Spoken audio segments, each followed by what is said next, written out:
The infected school. The coordinates hidden inside the archives led me to another city. A city abandoned long ago. The destination was a school. According to official records, every student and teacher had been evacuated during the first days of the outbreak. But the surveillance logs told a different story. Movement continued inside the building, long after the evacuation ended. I needed to know why.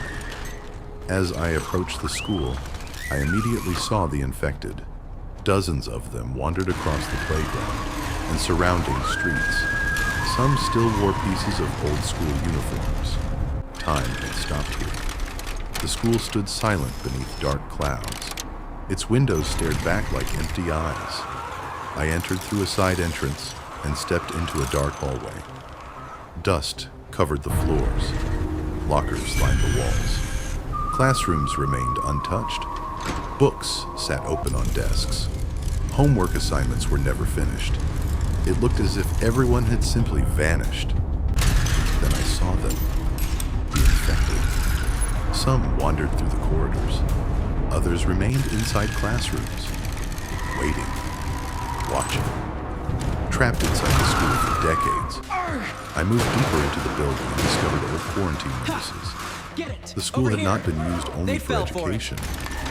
During the outbreak, it had been converted into an emergency isolation center.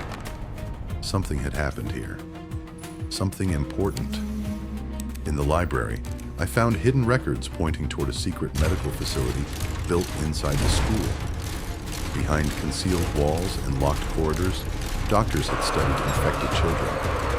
The deeper I went, the darker the story became. Eventually, I found the hidden laboratory. Emergency power was still running.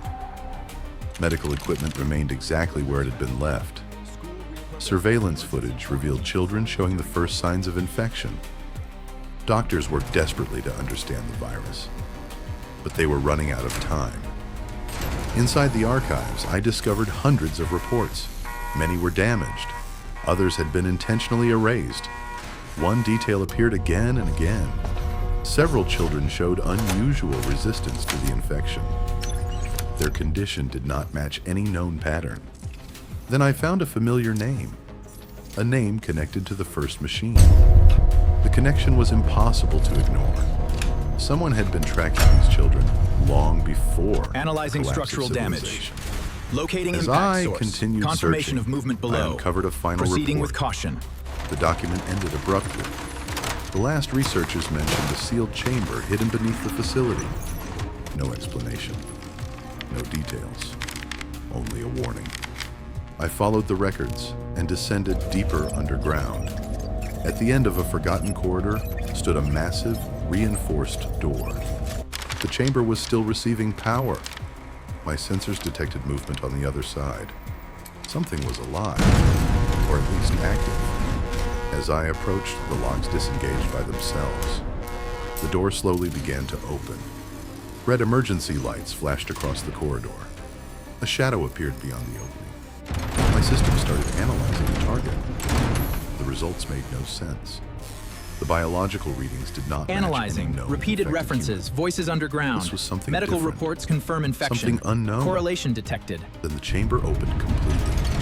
For the first time I felt uncertainty. What was waiting inside that door? And why had it survived for so long?